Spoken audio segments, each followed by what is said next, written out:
मैं फिर से अपने अल्लाह का शुक्र अदा करता हूं कि किसी जमात के पास ना ऐसे बाशऊर, ना ऐसे नजरियाती,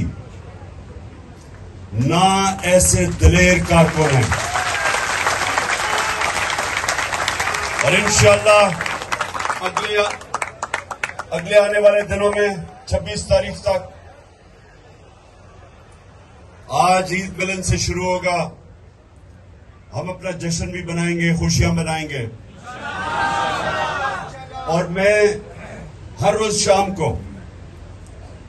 जिन कारकुनों ने जबरदस्त किस्म की परफॉर्मेंसेस दी हैं,